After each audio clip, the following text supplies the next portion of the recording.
Before 2008, the most famous Marvel characters didn't belong to Marvel. Sony had Spider-Man. Fox had the X-Men and the Fantastic Four.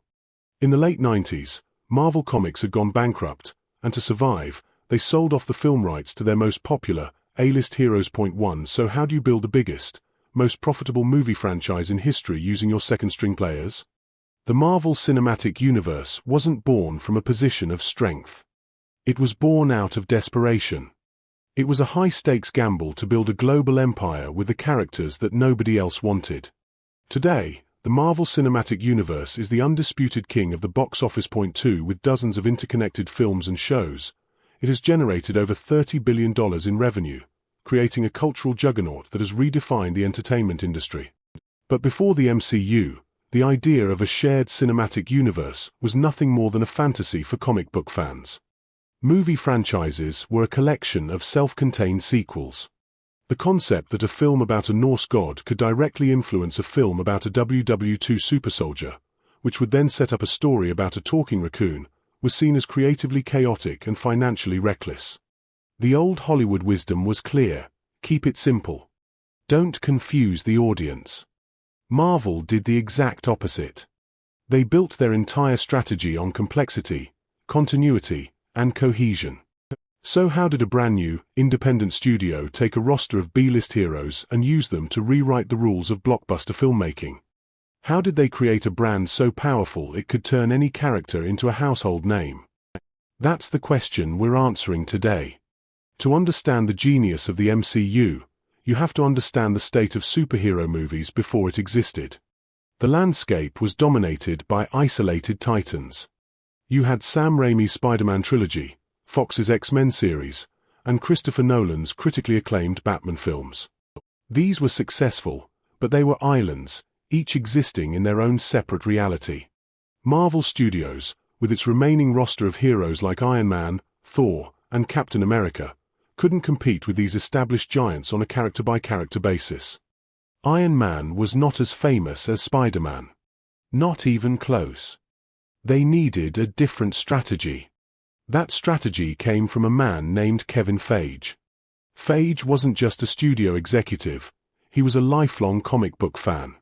He understood the secret ingredient that made Marvel Comics so compelling for decades: a shared universe. In the comics, characters constantly crossed over. Point 3. Their stories intertwined. Spider-Man could swing by the Fantastic Four's headquarters. The Avengers could team up with the X-Men. Feige's vision was radical for Hollywood: don't just make movies. Replicate the interconnected experience of reading comic books on the big screen. He would serve as the central architect, the editor-in-chief, of a single, cohesive story told across multiple films and franchises. Point for the first shot was fired in 2008. At the very end of the credits for Iron Man, a film about a billionaire inventor, a new character appears from the shadows. Samuel L. Jackson, as Nick Fury, steps forward and says, "I'm here to talk to you about the Avenger Initiative." 5. That short, post-credit scene was a declaration of intent. It was a low-risk, high-reward promise to the audience: this movie is not the whole story. It is just the first chapter in a much larger universe.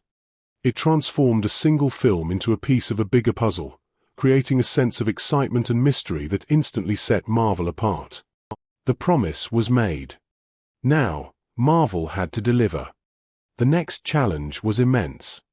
How do you make a sci-fi fantasy film like Thor and a 1940s period war film like Captain America, the first Avenger, feel like they belong to the same brand? How do you grant directors creative freedom while ensuring every movie serves the grander narrative? The answer was the creation of the Marvel formula. It was a delicate balancing act between centralized control and individual creativity. First, centralized creative control. Kevin Feige and a small team of trusted producers acted as the showrunners for the entire universe. They managed the overarching plot, the major casting decisions, and the careful placement of narrative seeds that would grow into future storylines. They were the masters of the macro story. Second, director freedom within a framework. Marvel hired talented directors with unique visions, but they had to operate within the established sandbox.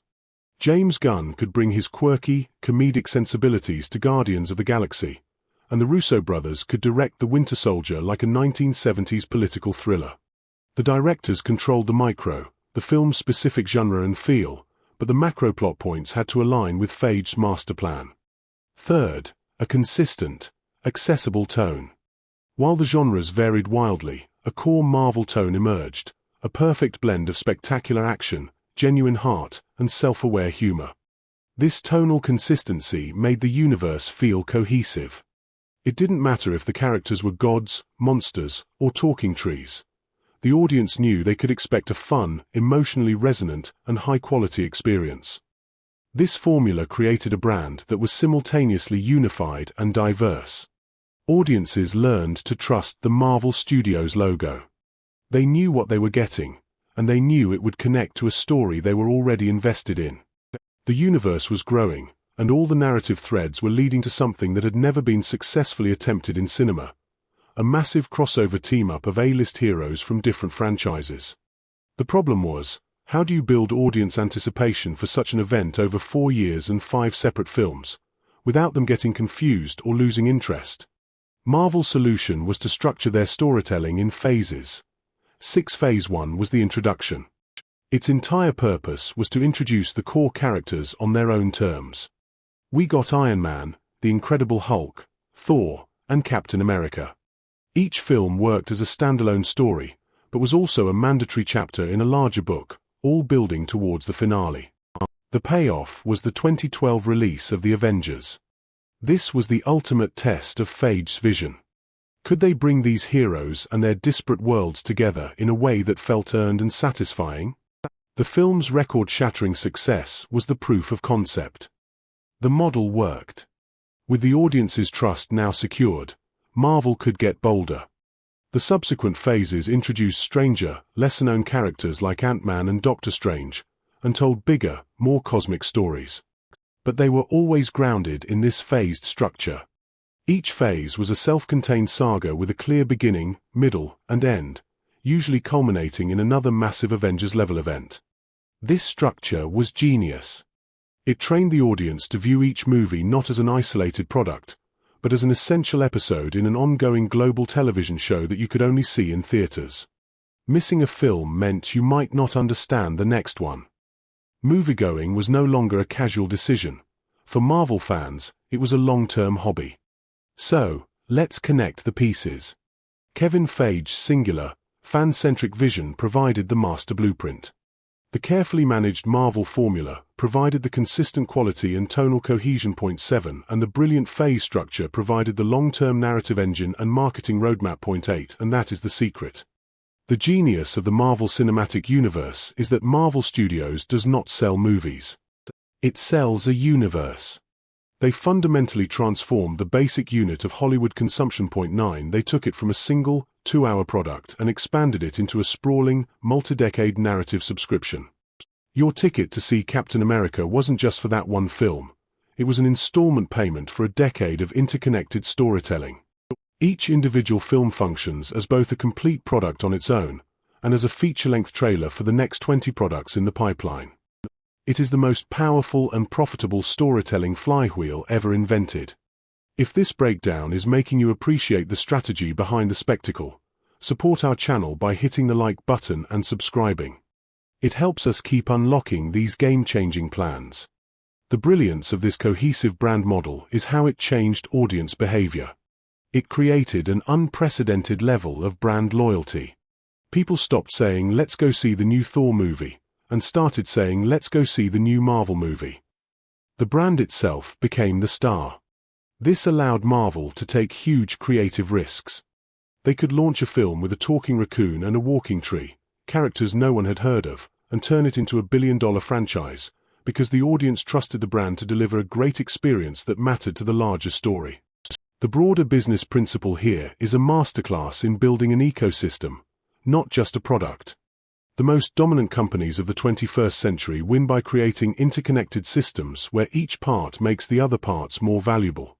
Apple does it with its ecosystem of hardware, software, and services. Point 10, Amazon does it with its flywheel of e-commerce, Prime, and logistics. Marvel did it with narrative. They created a story ecosystem where every new entry increased the value of all the previous entries. The more you watch, the more you need to watch. It's a strategy that has every other studio in Hollywood still trying to catch up. If you learn something new, hit the like button and subscribe for more strategy breakdowns. And let us know in the comments, what company's strategy should we unlock next?